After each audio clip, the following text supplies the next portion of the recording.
All right, good evening, everyone. All right. We are going to go ahead. We have the Housing Authority meeting prior to the regular council meeting, which is very quick, so we're going to go ahead and knock that out. But let's go ahead and call that meeting to order. The time is now 5:56 p.m. Item number 1, members of the public who attend the meeting physically are asked to maintain distance between other parties, and masks are optional for all attendees per City of Tempe policy. Alternatively, members of the public may attend the meeting virtually through Cisco WebEx events by visiting tempe.gov/councilmeetinginfo for more information. Council meetings can also be watched in real time via Cox Cable Channel 11 and at tempe.gov/tempe11. Item number 2 is called to the audience. The Housing Authority Board welcomes public comment at this time, only for items listed on this agenda. There is a 3-minute time limit per speaker. Madam Clerk, were there any comments received? Nothing for this meeting, Mayor. That's what I expected. All right. Next up, let's move on to item number 3, which is the approval of City of Tempe Housing Authority meeting minutes for item 3A, April 21st, 2022. Do I have a motion? Been moved by Board Member Garland. Do I have a second? Second. Seconded by Board Member Drummond. Let's go ahead and vote on the e-voting app. I can actually pull it up. Or you know what, I'm going to quickly take a roll call since I can't pull it up quite yet. Let's just go Board Member Chin. Aye. Board Member Garland. Aye. Board Member Navarro. Aye. Board Member Adams. Aye. Board Member Keating. Yes. Board Member Hodge. Aye. And I vote aye as well. The minutes are approved. Next up, we have item 4. And Board Member Drummond. Aye. Thank you very much. See, almost messed that one up. It's been a few weeks since we've been here. That item passes unanimously, 8-0. Next up is item 4, the Housing Authority Governing Board Quarterly Update. We're looking to item 4A, Housing Authority Governing Board Quarterly Update for the quarter ended June 30th, 2022. I'd like to call upon Irma Hollenby-Kane, our Deputy Human Services Director for Housing, for an update. Irma. Good evening, Mayor Woods, council members. Mr. Jing, where'd he go? Oh, I am here on behalf of the Tempe Housing Authority to provide you an update as to what we've been up to in the housing division. First, allow me to welcome Councilmember Hodge and Councilmember Chin to the Tempe City Council and the Tempe Housing Board. We look forward to working with you in the provision of housing and housing supports for many of Tempe's most vulnerable residents. My name is Irma Hollenby-Kane, and joining me this evening are 2 of my very shy colleagues.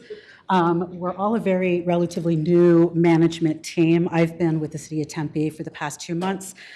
Carmen Jack has been with us for about 3 months, and Sherry Rico for about 1 month. And while I've only been here for about 2 months as your new Deputy Human Services Director, I have had many years of experience in this housing space and leading high-performing teams. So let's go ahead and get started. The majority of the programs administered by the Tempe Housing Authority are HUD voucher programs. They're highly regulatory and highly compliance-driven programming. The income limitation for admission into the program is about 50% of the area median income, or about $44,000 a year for a family of 4. A family issued a voucher is responsible for finding housing of their own choice, and the owner of the housing agrees to rent under the program terms, including standards of health and safety for the unit itself. A housing subsidy is paid directly to the landlord on behalf of the participating family, and the family pays the difference between the actual rent charged to the landlord and the amount subsidized by the program. Under certain circumstances, if authorized by the Tempe Housing Authority, a family may use its voucher to purchase a modest home. In fiscal year 2022, the Tempe Housing Authority administered about $10 million in housing subsidies, so that's a $10 million economic impact to the City of Tempe. This is money received by HUD and paid to private market landlords. These include Housing Choice Vouching Program vouchers, VASH vouchers, which are vouchers specific to homeless veterans, Mainstream Program vouchers, which is vouchers for the specific use of folks who have disabilities, a Family Unification Program, and we also administer emergency housing vouchers, and those vouchers are intended to house those who are homeless or in danger of being homeless or are victims of domestic violence. All the voucher recipients may volunteer to participate in what we call our family self-sufficiency programming, which is a terrific resource enabling these families to increase their earned income and reduce their dependency on welfare assistance and rental subsidies.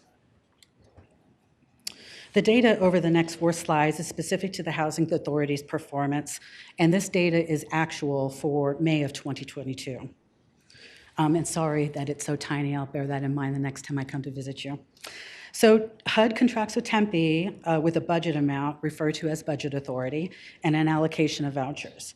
If I could have your attention to the top right of the slide, notice we have a total of 1,092 housing vouchers available to us with an overall annual budget authority of a little bit more than $10 million, of which, as of May 22, we spent about $4 million.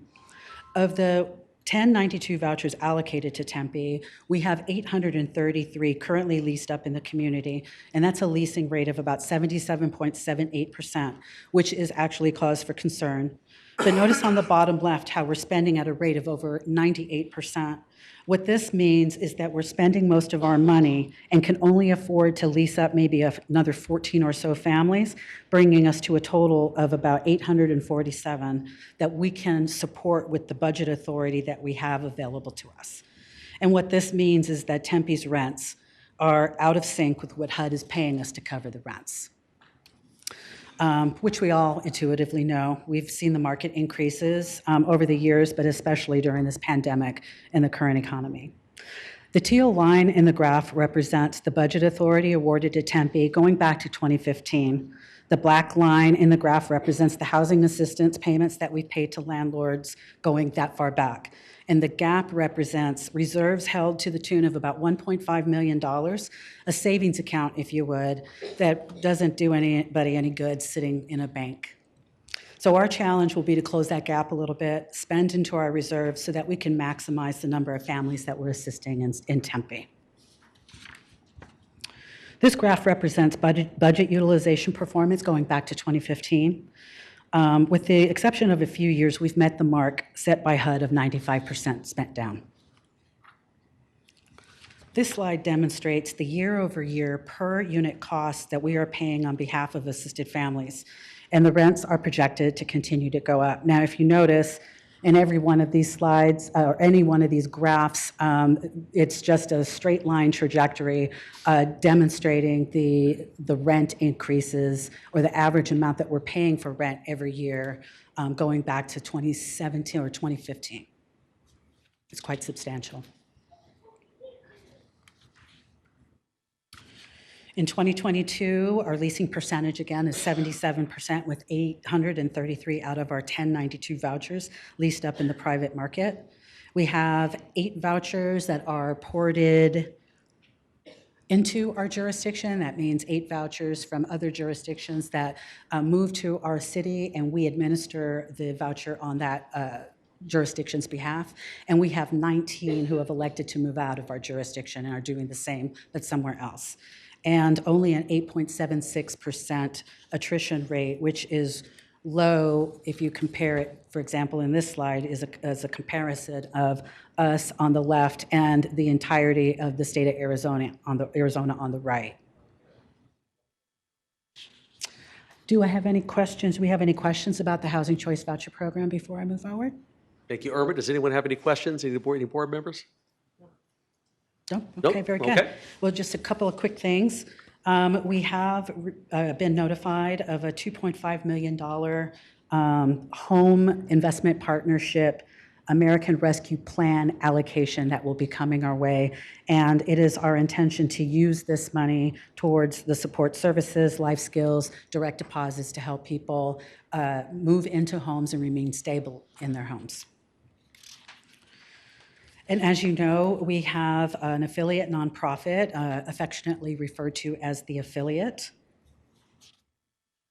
And in this affiliate, we own 63 units, 61 of which are rented, and 2 are actually undergoing renovations. Let me see here. I think that's probably about it. All right.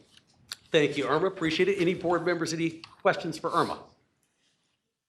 Okay. Good job. Thank You you so much. Appreciate it. All right.